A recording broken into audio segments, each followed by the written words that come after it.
할렐루야. 오늘 이렇게 비대면이지만 함께 예배 가운데 나오신 여러분들을 주님의 이름으로 사랑하고 환영합니다. 우리 같이 함께 기도하고 주님을 찬양하기 원합니다. 기도하겠습니다. 사랑의 아버지 하나님, 감사합니다. 오늘 우리 가운데 허락하신 주님의 은혜로 우리가 이 시간 또 예배의 자리로 모였습니다. 주님, 비록 코로나로 인하여 우리가 함께 모여서 예배하지는 못하지만 우리의 마음이 더욱더 주님을 갈망하고 우리가 더욱더 주님 안에 하나 되며 주님이 기뻐하시는 주님의 자녀로서의 모습을 살아갈 수 있는 우리가 되게 하여 주시옵소서. 오늘 예배 가운데 주님께 또 은혜를 간구합니다. 그 은혜로 살아가는 우리가 되게 하시고 그 은혜로 변화되어지는 우리가 되게 하여 주시옵소서. 감사합니다. 예수님의 이름으로 기도드렸습니다. 아멘.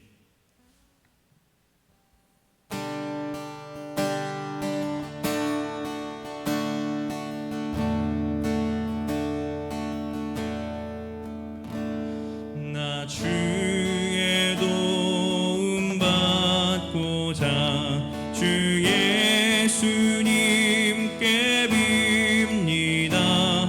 그 구원 허락하시사 날 받아주소서. 내 모습 이대로 주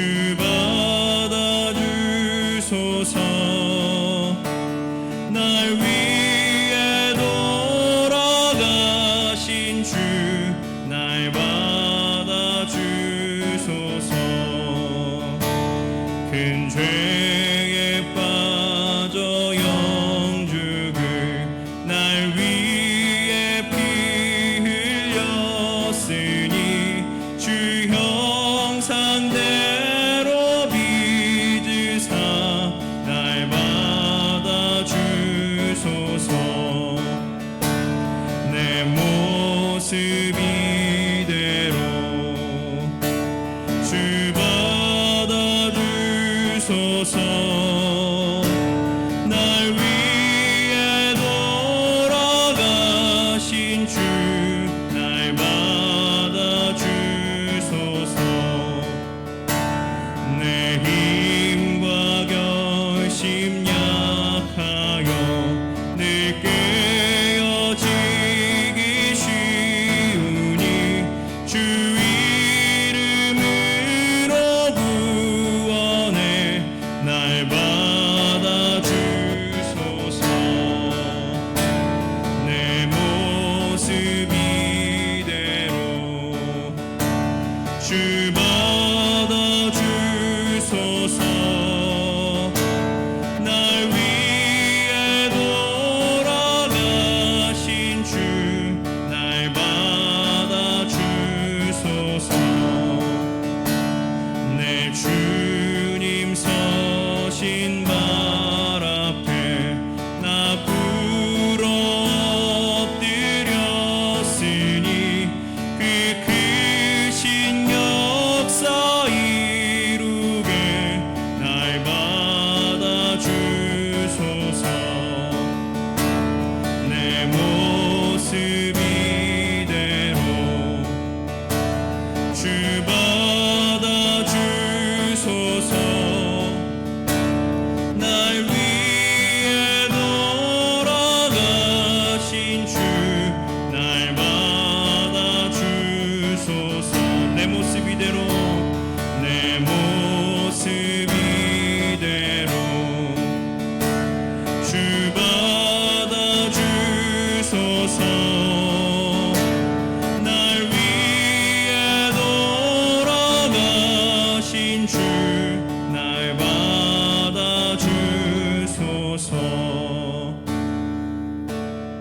내가 그리스도와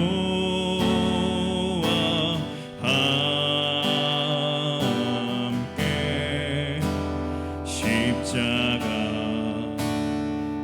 못 박혔나니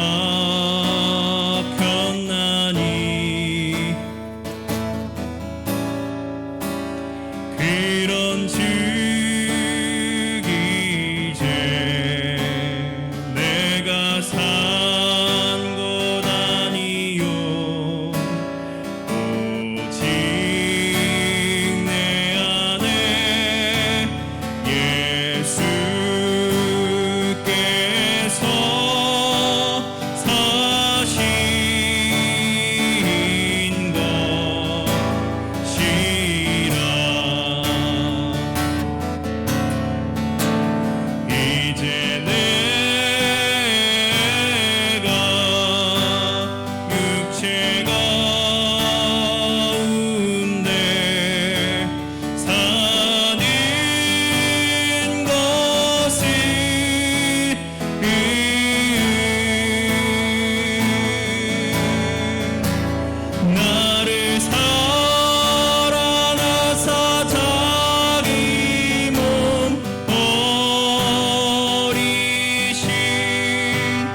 내가 그리스도와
우리 이 시간 같이 함께 기도하기 원합니다. 우리 같이 함께 기도할 때에 주님, 나의 사는 삶이 주님과 함께하는 삶이 되길 원합니다. 주님, 나의 삶이 이제는 내가 나의 육체 가운데에 나의 육신에 원하는 것을 따라 나의 마음대로 사는 것이 아니라 아버지 하나님, 이제 나를 사랑하신 예수 그리스도의 모습으로 또 그 뜻대로 살아갈 수 있는 우리가 되게 하여 주시옵소서. 주님의 그 은혜를 우리가 누리며 살아갈 때에 아버지 하나님, 그 은혜를 아버지 내가 육신 가운데 누리는 것이 아니라 아버지 하나님, 더욱더 주님이 기뻐하시는 뜻과 모습으로 살아갈 수 있도록 인도하여 주시옵소서. 또 특별히 기도할 때에 우리가 비록 비대면으로 또 온라인으로 예배를 드리지만 하나님께서 우리 가운데 은혜를 허락하셔서 이 예배가 주님이 기뻐하시는 정말로 주님께 온전히 드릴 수 있는 아버지 하나님, 그런 예배가 되게 해달라고 우리 다같이 함께 주여 명한 자를 부르짖고 기도하며 나아갑니다. 주여, 오 주님, 이 시간 주님 앞에 나아갑니다. 이 시간 주님 앞에 세워지기 원합니다. 아버지 하나님, 우리의 육신과 우리의 모습들이 주님 앞에 더욱더 기쁨으로 더욱더 주님 소망함으로 세워지는 우리들이 되게 하여 주시옵소서.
사랑이 많으신 아버지 하나님 감사합니다.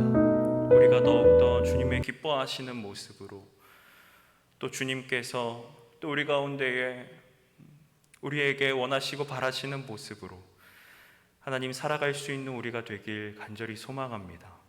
이 시간 이 예배 가운데에 더욱더 주님의 기뻐하시는 뜻을 드러내며 또 그 뜻을 알아가며 주님의 그 기뻐하시는 모습과 뜻대로 살아갈 수 있는 우리가 되게 하시고, 이 시간 또 예배 가운데 더욱더 주님 앞에 신령과 진정으로 아버지 하나님 거룩한 산 제물로 올려드리는 예배가 되게 하시며, 그렇게 주님 이 땅에서 살아갈 수 있는 힘과 능력을 얻을 수 있는 이 예배의 시간이 될 수 있도록 또한 인도하여 주시옵소서.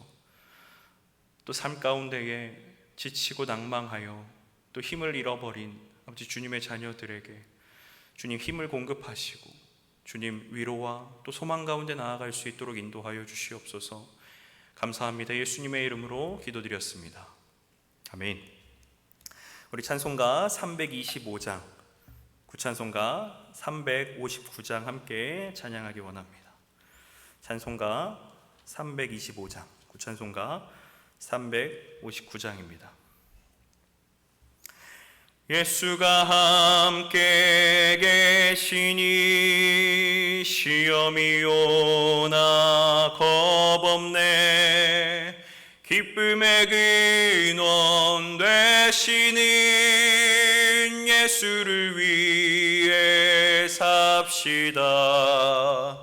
날마다 주를 섬기며 언제나 주를 기리고 그 사랑 안에 살면서 딴 길로 가지 맙시다.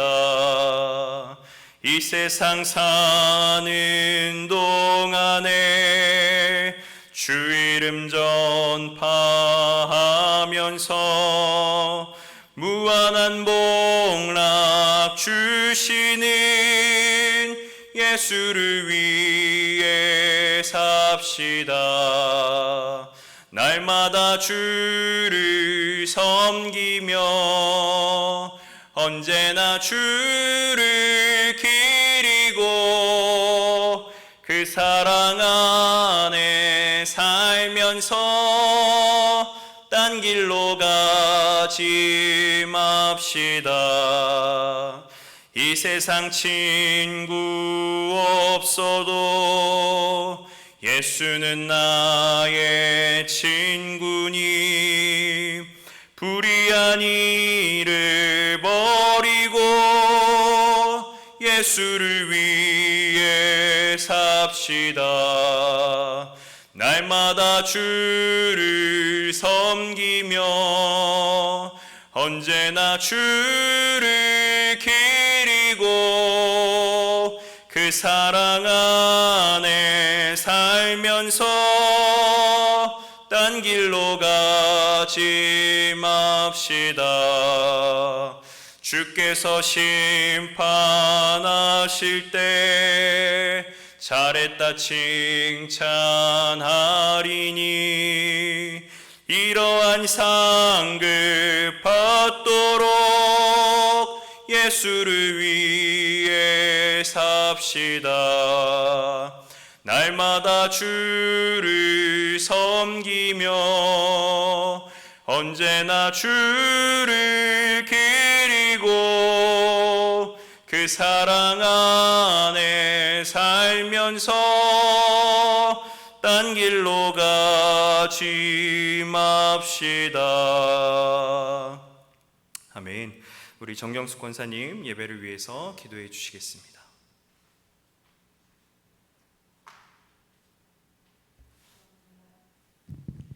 상한 갈 때도 꺾지 않으시며 꺼져가는 등불도 끄지 않으시는 주님 찬양합니다. 생명 주심 감사합니다. 주의 은혜 안에 살게 하신 감사합니다.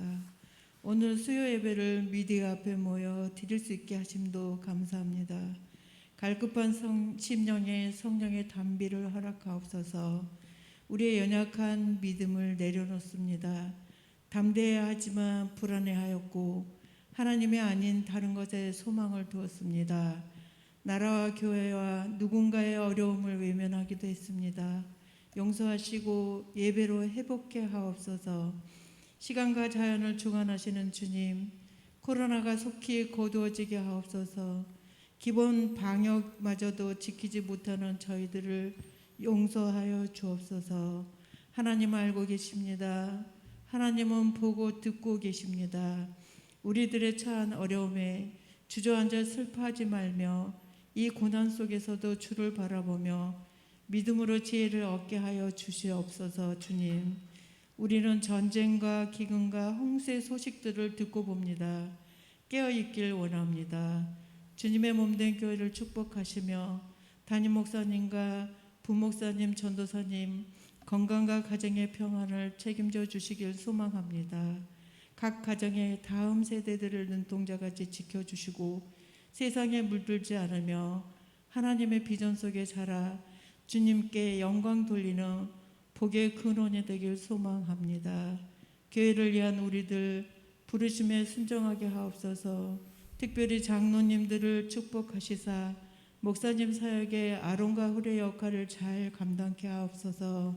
주님, 우리 환우분들을 한 분 한 분 주님께 올려드립니다. 여호와 라파 하나님, 마음의 이루와 가지고 있는 병마를 깨끗이 치료하여 주시옵소서. 속히 일어나게 하옵소서. 이 시간 우리 박강훈 목사님 말씀 증거하십니다. 성령께서 함께 하시며 이 성전의 은혜로 가득 채워주시고 우리들 가정까지 흘러넘치게 하옵소서. 그가 우리 안에, 우리가 그 안에 있기를 원합니다. 저희들은 기도합니다. 자유롭게 성전을 드나들며 예배하는 그날이 속히 올 줄 믿고 기도합니다. 주님 오실 날을 기다립니다. 우리를 구원하시고 사랑 많으신 예수님 이름으로 기도합니다. 아멘. 네, 오늘 하나님이 우리에게 주시는 말씀은 사사기 8장 22절부터 28절까지 말씀입니다. 사사기 8장 22절부터 28절까지 말씀. 우리 같이 함께 우리 봉독하도록 하겠습니다. 그때에 이스라엘 사람들이 기드온에게 이르되 당신이 우리를 미디안의 손에서 구원하셨으니 당신과 당신의 아들과 당신의 손자가 우리를 다스리소서 하는지라. 기드온이 그들에게 이르되 내가 너희를 다스리지 아니하겠고 나의 아들도 너희를 다스리지 아니할 것이요 여호와께서 너희를 다스리시리라 하니라. 기드온이 또 그들에게 이르되 내가 너희에게 요청할 일이 있으니 너희는 각기 탈취한 귀고리를 내게 줄지니라 하였으니 이는 그들이 이스마엘 사람들이므로 금 귀고리가 있었음이라. 무리가 대답하되 우리가 즐거이 드리리이다 하고 겉옷을 펴고 각기 탈취한 귀고리를 그 가운데에 던지니 기드온이 요청한 금 귀고리의 무게가 금 1700세겔이요 그 외에 또 초승달 장식들과 폐물과 미디안 왕들이 입었던 자색 의복과 또 그 외에 그들이 낙타목에 둘렀던 사슬이 있었더라. 기드온이 그 금으로 에봇 하나를 만들어 자기의 성읍 오브라에 두었더니 온 이스라엘이 그것을 음란하게 위함으로 그것이 기드온과 그의 집에 올무가 되니라. 미디안이 이스라엘 자손 앞에 복종하여 다시는 그 머리를 들지 못하였으므로 기드온이 사는 40년 동안 그 땅이 평온하였더라. 아멘. 네, 오늘 말씀의 제목은 금으로 만든 에봇이라고 하는 제목입니다. 여러분 혹시 에봇이 뭔지 아시나요? 에봇은 이스라엘 백성의 대제사장이 하나님과 관련된 일들을 할 때 대제사장으로서 입는 옷이 바로 에봇이었습니다. 이 기드온이 전쟁이 모두 끝난 다음에 금으로 에봇을 하나 만듭니다. 그리고 그것을 자기가 살고 있는 성읍인 오브라에 두었고, 그런데 그것이 하나님의 에봇을 만들었음에도 불구하고 온 이스라엘이 그것을 음란하게 위함으로 그것이 기드온과 그의 집에 올무가 되었다, 이렇게 이야기를 합니다. 그래서 우리가 과연 이것이 어떻게 된 일인지 사사라고 하는 기드온이 에봇을 만들었는데 또 이스라엘이 그것을 음란하게 위했다는 것이 무엇인지, 어쩌다 이렇게 됐는지 우리가 그 말씀을 한번 나눠보도록 하겠습니다. 제가 지지난주에 사사기 8장 1절부터 3절까지의 말씀을 통해서 에브라임과 기드온의 대화를 통해서 하나님께 영광을 돌려야 함에도 그 초점을 사람으로 바꾸어 버리는 모습들을 봤습니다. 이 전쟁은 하나님이 시작하신 전쟁이고 하나님이 모으신 사람들로 하나님이 이기신 전쟁인데, 에브라임 사람은 이 기드온에게 와가지고 어찌하여 나를 부르지 아니하였느냐 이렇게 이야기를 하면서 기드온과 크게 다툽니다. 그때 기드온이 이렇게 이야기를 해야 사실 맞았죠. 하나님이 하신 전쟁이고 나는 하나님이 명령하신 대로 했고, 에브라임 지파가 오든 오지 않았든 이 전쟁은 하나님이 하신 전쟁이기 때문에 사실 크게 상관이 없다 이렇게 이야기를 해야 했습니다. 그런데 기드온이 이렇게 이야기를 하죠. 어찌 내가 한 일이 너희가 한 일에 비교가 되겠느냐. 너네가 한 업적이 훨씬 크다. 내가 한 거는 정말 별거 없다 이렇게 이야기를 하게 됩니다. 평상시라면, 그냥 일반적인 상황이라면 기드온의 이 대답은 굉장히 겸손하고 또 상대방을 섬길 줄 알고 자기 스스로를 낮출 줄 아는 겸손한 사람으로서의 대답이라고 우리가 생각했겠지만, 이 전쟁은 하나님이 하시는 전쟁에서 사람의 공로가 들어가 버리는 전쟁으로 초점이 바뀌어 버리는 것이라고 제가 말씀을 드렸습니다. 그래서 이 조그마한 변화, 하나님이 하시는 전쟁에서 사람이 한 전쟁으로 바뀌는 조그마한 변화가 과연 어떻게 바뀌었는지 우리가 22절의 말씀을 한번 같이 읽어봤으면 좋겠습니다. 그때에 이스라엘 사람들이 기드온에게 이르되 당신이 우리를 미디안의 손에서 구원하셨으니 당신과 당신의 아들과 당신의 손자가 우리를 다스리소서 하는지라 이렇게 이야기를 합니다. 이 말씀을 잘 보면 이스라엘 사람들이 기드온에게 이렇게 이야기를 하는 거죠. 당신이 우리를 미디안의 손에서 구원하셨으니 이렇게 이야기를 합니다. 여러분, 기드온이 미디안을 무찌른 게 아닙니다. 기드온이 이스라엘 백성들을 구원한 것도 당연히 아닙니다. 그럼에도 불구하고 지금 이 이스라엘 백성들이 지금 기드온이 우리를 구원했다 이렇게 이야기를 하면서 당신과 당신의 아들과 당신의 손자가 우리를 다스리소서라고 하면서 왕권 제도라고 하는 세습으로 이스라엘을 다스리는 그 이야기를 하게 됩니다. 그랬더니 기드온이 23절에 이렇게 이야기를 합니다. 기드온이 그들에게 이르되 내가 너희를 다스리지 아니하겠고 나의 아들도 너희를 다스리지 아니할 것이요 여호와께서 너희를 다스리시리라 하니라 이렇게 이야기를 합니다. 여러분, 이걸 보면은 우리가 에브라임 지파 사람들에게 대답했던 기드온의 모습과 같이 굉장히 좋은 신앙의 고백처럼 보입니다. 그리고 실제로 맞는 말입니다. 기드온이 나는 너희를 다스리지 않을 거야. 그리고 나의 아들도 너희를 다스리지 않을 거야. 다만 여호와께서 너희를 다스리실 거야. 이렇게 이야기를 하죠. 분명 굉장히 맞는 말처럼 보이지만 이 구절에도 함정이 있습니다. 어떤 함정이 있을까요? 바로 이스라엘 백성들이 가지고 있는 잘못된 생각을 고치지 않습니다. 그게 뭘까요? 기드온이 이스라엘 백성들을 미디안의 손에서 구원했다라고 하는 잘못된 생각입니다. 여기를 보면 너희를 구원하신 분이 여호와야 라고 하는 이야기가 없어요. 내가 너희를 구원한 게 아니고 내가 너희를 뭐 이렇게 위해서 뭔가 이렇게 대단한 업적을 세운 게 아니고 하나님께서 너희를 구원하신 거야. 그렇기 때문에 하나님이 너희를 다스리시는 게 맞아 이렇게 이야기를 하는 거죠. 23절에서 하나님이 우리를 구원하셨다라고 하는 내용이 빠지게 되니까 이스라엘 백성들 입장에서는 어떻게 생각을 하게 될까요? 뭐야, 우리를 구원한 건 기드온인데 왜 하나님이 자꾸 우리를 다스린다 만다 하는 거야? 하나님이 우리의 신인 거 옛날부터 이렇게 우리의 신이라는 건 알겠는데 지금 우리를 구원한 건 기드온이잖아. 이렇게 생각을 할 수 있게 되는 거죠. 그리고 나서 23절의 이 내용들이 끝나고 나서 기드온이 이스라엘 백성들에게 요청할 일이 있다면서 요청을 합니다. 그게 뭐냐면 너희가 각기 탈취한 귀고리를 내게 줘라. 그 당시에 그들이 하고 있었던 귀고리는 금귀고리였다고 합니다. 그래서 금을 이렇게 모으니까 그 모은 금이 1700세겔이라고 하는데, 이게 어느 정도냐면 대략 한 20kg 정도 되는 무게입니다. 그러니까 굉장히 많은 양이죠.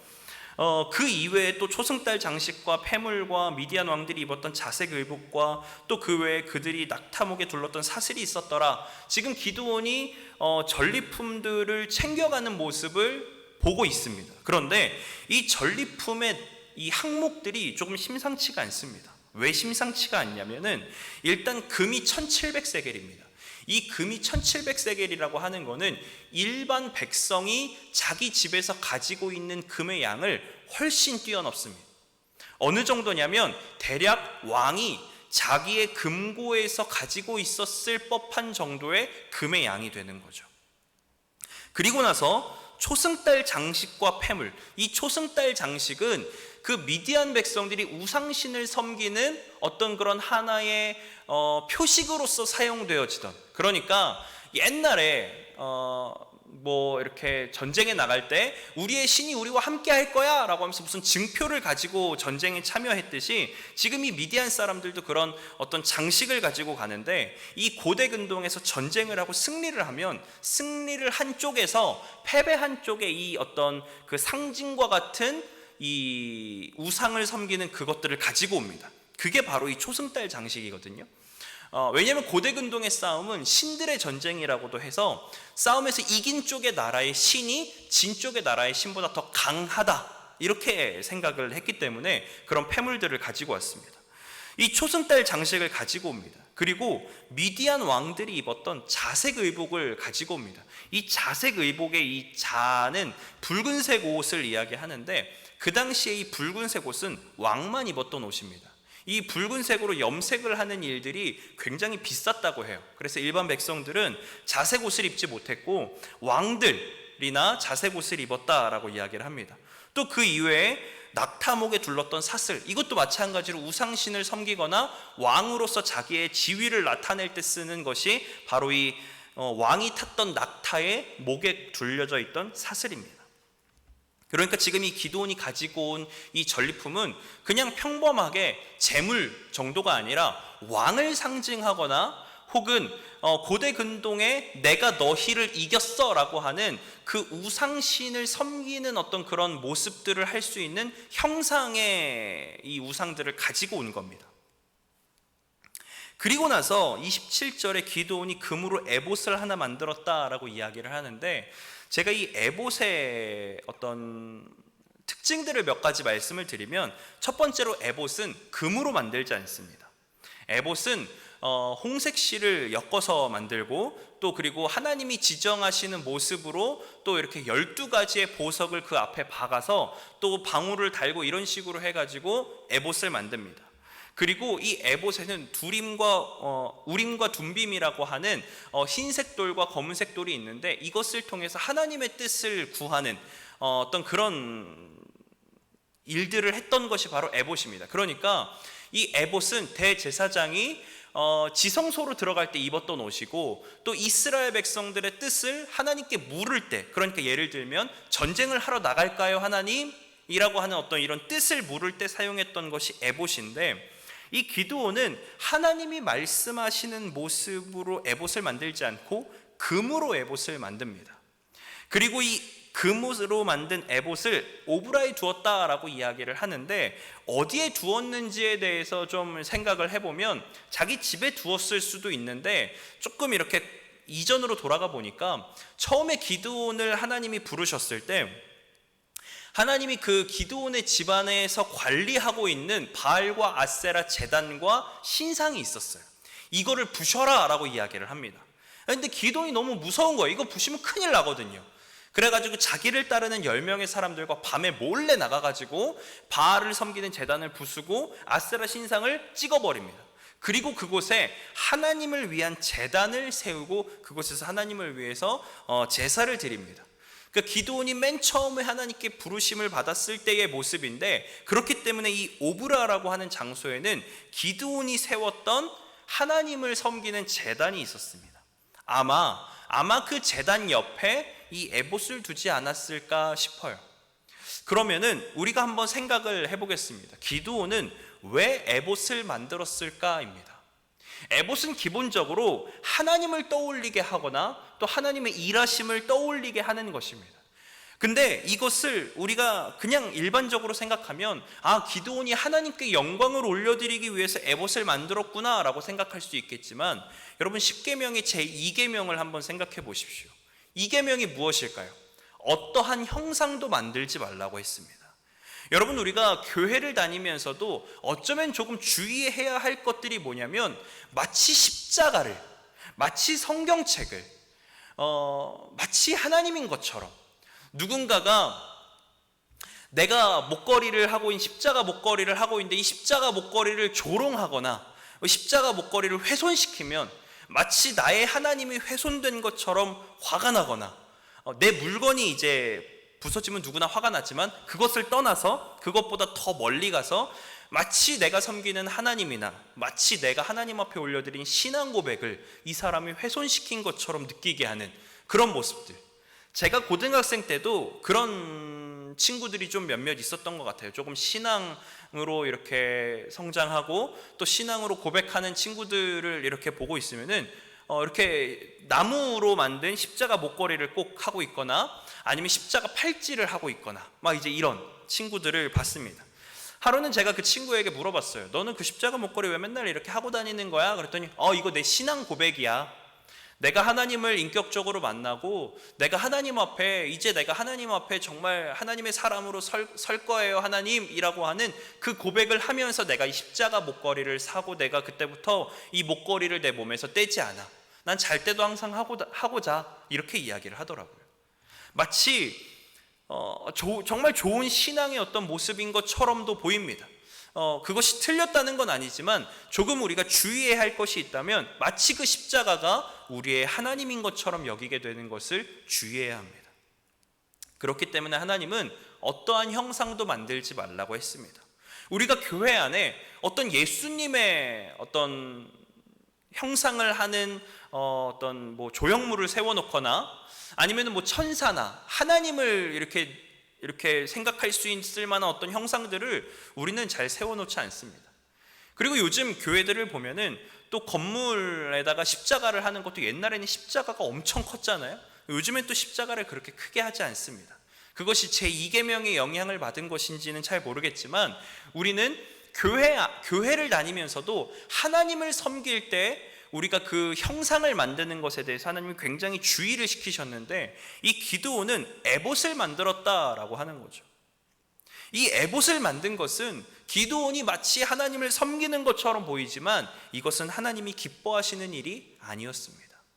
그리고 아마 이 금 에봇을 자기가 처음에 하나님이 부르셔서 하나님의 명령에 처음 순종했을 때에 만들었던 하나님의 제단 옆에 아마 걸어 놓았을지도 모르겠습니다. 그리고 기드온은 오브라에 살면서 그냥 그 남은 생을 오브라에서 지냈다라고 합니다. 그런데 문제는 이겁니다. 자기의 성읍 오브라에 두었는데 온 이스라엘이 그것을 음란하게 위했다라고 하는 거죠. 여러분, 도대체 이게 어떻게 우리가 이 부분을 받아들일 수 있을까를 한번 생각해 봐야 합니다. 우리가 성경의 본문의 내용만 봐가지고는 이게 어떤 과정을 통해서 이렇게 되었는지 우리가 쉽게 예측하기는 어렵지만 이렇게 한번 생각을 해볼 수 있을 것 같습니다. 머릿속으로 시뮬레이션을 한번 그려보십시오. 기드온이 에봇을 하나 만들었어요. 처음에는 하나님께 영광을 돌린다라고 하는 생각으로 만들었을지도 모르겠습니다. 처음에는 하나님이 주신 승리다라는 생각으로 만들었을지도 모르겠습니다. 그런데 이것이 사람들이 찾아오면서 와, 이 금에봇 진짜 대단하네요. 와, 이거 하나님의 제단 대단하네요.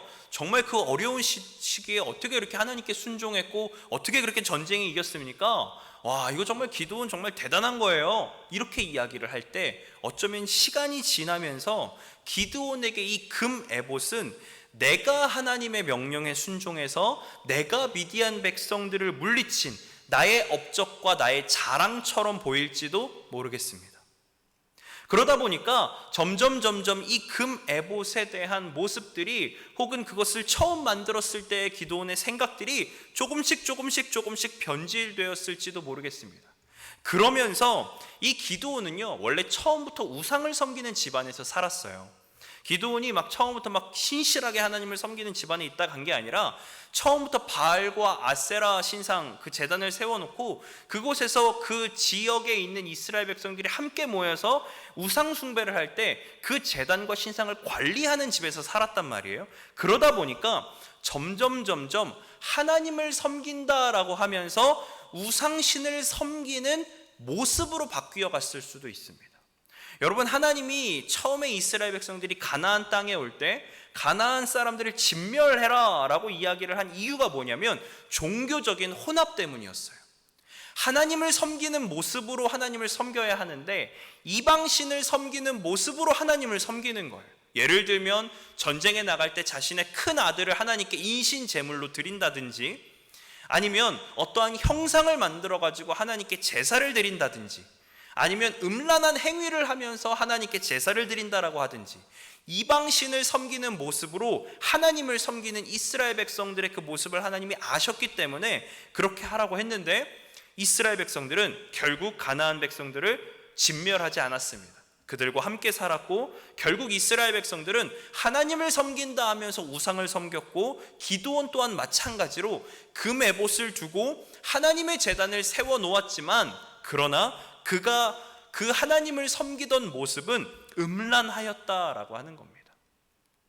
음란하였다라고 하는 표현은 흔히 구약 성경에서 우상신을 이렇게 섬길 때, 하나님을 섬기지 않고 우상신을 섬길 때, 마치 남편이 있는 여자가 자신의 남편이 아닌 다른 남자와 잠자리를 가지는 것을 보고 행음한 여자, 음란한 여자, 창녀와 같은 여자 이렇게 표현을 하듯이, 성도들 또한 하나님을 섬기는 것이 아니라 우상을 섬길 때 음란하다라고 이렇게 이야기를 하고 음란한 여자다 이렇게 표현을 하기도 합니다.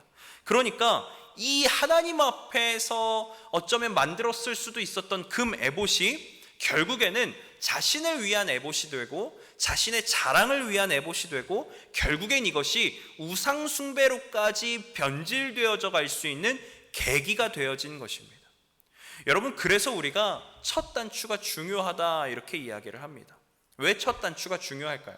처음 단추를 잘못 끼면 그 뒤도 계속 잘못 끼기 때문입니다.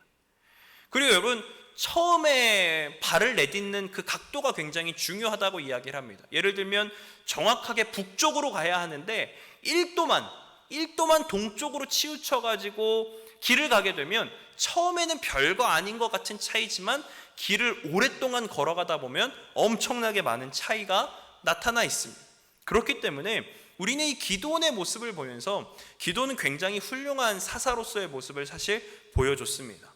어려운 상황에서도 하나님의 말씀에 순종했고, 불가능한 상황에서도 하나님의 명령에 순종해서 미디안 백성들을 이스라엘 백성들의 땅에서 물리치고 이스라엘 백성들이 평화 가운데 살 수 있도록 하나님의 명령을 따라 사는 따라서 명령을 지켰던 그 사사였습니다. 그런데 이 기드온에게도 치명적인 약점이 있었습니다. 그게 뭐냐면 하나님의 명령을 아주 조금 다르게 생각하는 겁니다. 하나님의 말씀을 아주 조금 바꾸어 말했던 겁니다. 무엇이냐면, 내가 하는 전쟁이야, 내가 승리하는 전쟁이야, 너희가 하는 건 없어 라고 하는 하나님의 말씀에 이스라엘 백성들이, 또 에브라임 사람들이 어찌하여 네가 그 모든 업적을 다 가져가느냐라고 이야기를 하고, 또 당신이 우리를 미디안의 손에서 구원하였으니 우리를 구원해 주십시오 하는 이 말들에 그들의 잘못된 생각을 고쳐주지 않는 거예요. 명예욕을 가지고 있을 수 있습니다. 하나님의 명령을 시간이 지나면서 그냥 이젠 조금 잊어버렸을 수도 있습니다. 그런데 그것이 우리의 신앙에 굉장히 큰 전환점이 될 수 있다라고 하는 겁니다. 여러분, 우리의 신앙에 아주 조그마한 나쁜 버릇이 혹시 있습니까? 그리고 그것이 아주 작기 때문에 그냥 별거 아니게 생각하고 넘어가는 모습들이 우리에게 혹시 있을 수 있지 않습니까? 어쩌면 이럴 수도 있을 것 같아요. 아유, 뭘 그 정도 가지고 깐깐하게 굴어요. 네, 맞습니다. 깐깐하게 구는 것처럼 보일 수 있습니다. 그런데 그것이 시간이 5년이 지나고 10년이 지나고 20년이 지나면서 나중에는 그거 가지고 이야기하면 뭐라고 이야기할까요? 나 지금까지 이렇게 살았어. 나 지금까지 이렇게 살면서도 하나 문제 없었어. 너 왜 이제 와가지고 나한테 뭐라 그래? 뭐라고 할 거면 처음부터 뭐라고 하든가 라고 이야기를 하게 되는 거죠. 바늘도둑이 소도둑 된다는 말은 괜히 있는 말이 아닙니다. 기드온은 분명히 처음에는 아주 조그마한 것에서부터 바뀌었을지도 몰라요. 굳이 이스라엘 백성들의 생각을 바꾸지 않아도 큰 문제가 없이 넘어갔기 때문에 그렇게 중요하게 생각하지 않았을 수도 있어요. 그런데 그것이 기드온이 전쟁을 마치고 오브라에 살면서 얼마나 시간이 지났는지 모르겠지만 결국 기드온이 만들었던 그 금의 보스로 인하여 이스라엘 백성들이 그것을 음란하게 섬기게 되는 결과를 가지고 오게 되는 것입니다. 코로나도 한번 생각해 볼 수 있을 것 같아요. 목사님이 지난 주일날 말씀하셨듯이 교회를 안 나오는 건 참 쉬운데 교회를 다시 나오는 건 참 오래 걸립니다. 제가 사매교회에 있을 때에는 코로나가 한창 진행 중이라 전 잘 모르지만 그 전에 있었던 교회를 생각을 해보면 성도님들이 참 힘들어했던 것 같아요. 온라인 예배를 드린다 그랬을 때 이렇게 순번을 정해가지고 교회를 20명씩 참석해야 됐을 때 어쩌다 한번 교회를 오면 권사님들이 이렇게 이야기를 합니다. 집사님들이 이렇게 이야기를 해요. 아유, 목사님 빨리 대면 예배가 되어야 할 텐데요. 집에서 예배를 드리니까 예배를 드리는 것 같지가 않아요. 너무 힘들어요. 교회 나와서 예배를 드리고 싶어요. 이런 이야기들을 많이 들었습니다. 그런데 시간이 지나서 교회를 나올 수 있게 되니까 정작 교회를 나오시는 분들이 그렇게 많지 않은 모습을 보면서 이것이 우리들의 현 주소구나 라는 생각을 하게 됩니다. 이것은 누군가를 정죄하거나 탓하기 위한 것이 아니라 우리들이 그렇습니다. 인간이 그렇습니다. 편하면 더 편해지고 싶고 처음에는 하나님을 제대로 섬기지 못하는 것 같았던 불편함이 나중에는 지금까지 그래 왔는데 뭐 라고 하는 걸로 우리가 타협을 보고 변질되어질 수 있는 모습들이 우리에게 얼마든지 있다라고 하는 겁니다. 그렇기 때문에 굳이 가지 않아도 될 것을 굳이 가는 겁니다. 굳이 하지 않아도 될 것 같은데 굳이 하는 겁니다. 그게 신앙생활입니다. 뭐 하루에 1분씩 기도하는 거 그 1분 기도 안 한다고 뭐가 생겨? 1분 기도하는 것을 안 하게 되면 기도를 아예 안 하게 됩니다. 그러나 하루에 그 1분씩이라도 어떻게든 기도를 하는 사람은 기도의 시간이 점점 늘어날 수 있게 됩니다. 여러분, 우리의 삶에서 우리의 신앙이 어떻게 가야 할까요? 하나님 이거 뭐 안 해도 상관없잖아요. 목사님 뭐 그거 가지고 그래요. 훨씬 더 큰 일들도 많은데 라고 할 것을 목사님 매일 1시간 이거 뼈 작은 일이라서 끝에 성도님들이 걷고 잘 또 모를 걸어 거예요. 집에 돌아오는 제가 요정. 보이니까 제가 할게요. 목사님 지금 이렇게 우리가 하나님 앞에 기도해야 할 때인데 제가 더 기도할게요. 기도한다고 뭐가 바뀌어요 목사님? 이라고 하는 성도가 아니라 목사님 제가 더 기도할게요 라고 하는 성도. 목사님이 뭐 이 작은 일 가지고 뭐라고 하세요가 아니라 목사님 작은 일이기 때문에 놓칠 수 있으니 제가 할게요. 우리가 하나님 앞에 이러한 모습을 가지고 가야 할 것 같습니다. 하나님을 섬기는 모습들, 하나님이 기뻐하시는 모습들, 작은 일이기에 작은 일부터 시작할 수 있는, 작은 것이기에 작은 것부터 경계하며 작기에 빠르게 바꿀 수 있는 것들, 우리의 삶에 그러한 것들이 어떤 것이 있는지 잘 한번 고민해 보시고 우리의 삶이 나중에 후반부에 가서 기드온처럼 되지 않았으면 좋겠습니다. 처음에는 하나님의 명령을 잘 순종하는 사사였고 이스라엘 백성들을 구원한 사사였지만 나중에는 결국에 온 이스라엘이 그 에봇을 음란하게 섬기게 되는 그러한 모습으로 우리가 변질되어지는 것이 아니라 처음부터 끝까지 한결같이 하나님이 기뻐하시는 모습으로 살아가는 여러분들이 되길 예수 그리스도의 이름으로 축복합니다. 기도하겠습니다. 사랑의 아버지 하나님, 감사합니다. 오늘 기도원의 모습을 통하여서 우리의 삶이 어떠한 방향으로 걸어가고 있는지의 모습을 되새겨 보았습니다. 아주 작은 것이기에 무시하면서 넘어갔고 신경 쓰지 않으면서 넘어갔던 것들, 그런 것들부터 우리가 하나님 앞에 돌아올 수 있게 하여 주시옵소서. 작은 일이기에 무시했고 또 꺼려했던 하나님이 기뻐하시는 일들, 이제는 우리가 작은 것부터 주님 앞에 기뻐함으로 순종하며 나아갈 수 있는 우리가 되게 하여 주시옵소서.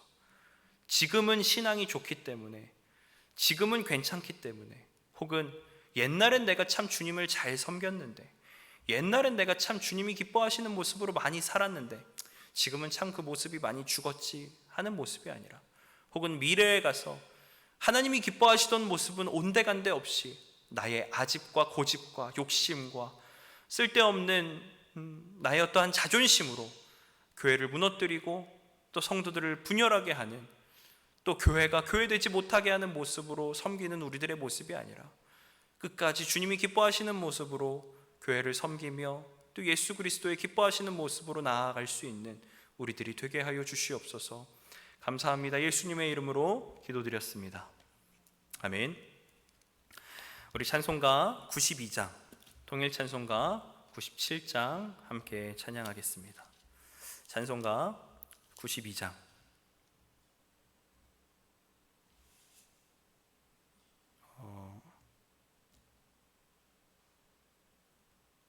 92장이 아닌 것 같습니다. 93장 우리 함께 찬양하겠습니다.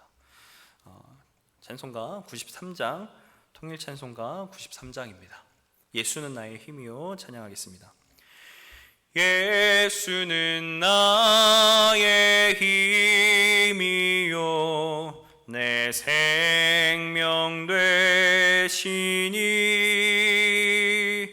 구주 예수 떠나 살면 죄 중에 빠지리 눈물이 앞을 가리고 내 맘에 근심 쌓일 때 위로하고 힘 주시리 주 예수. 예수는 나의 힘이요 내 친구 되시니 그네를 간구하면 죄 중에 빠리 햇빛과 비를 주시니 주수할 곡식 많도다 귀한 열매 주시느니 주 예수. 예수는 나의 힘이요 내 기쁨 되시니 그 명령을 준행하여 늘 충성하겠네.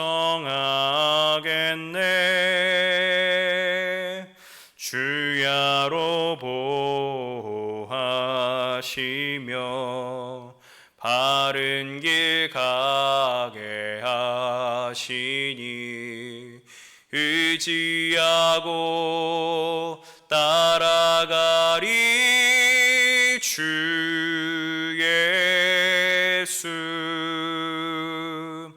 예수는 나의 힘이요 내 소망 되시니 이 세상을 떠나갈 때 곧 영생 얻으리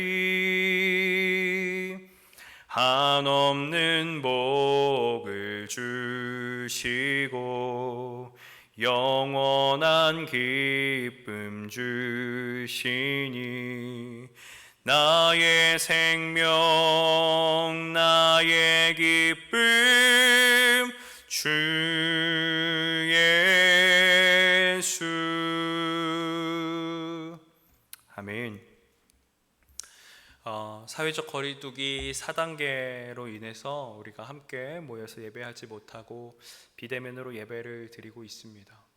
지금 이 상황을 그냥 당연하게 받아들이지 마시고 우리가 하나님 앞에 기도함으로 이 상황과 환경들이 속히 하나님 앞에 또 모여서 예배할 수 있도록, 또 나라와 민족과 또 전 세계 열방이 이 코로나 바이러스로 인해서 많이 걱정하고 또 아픔 가운데 있습니다. 또 이 나라와 민족을 위해서 같이 함께 기도해 주시면 감사하겠습니다. 제가 기도하고 예배를 마치도록 하겠습니다.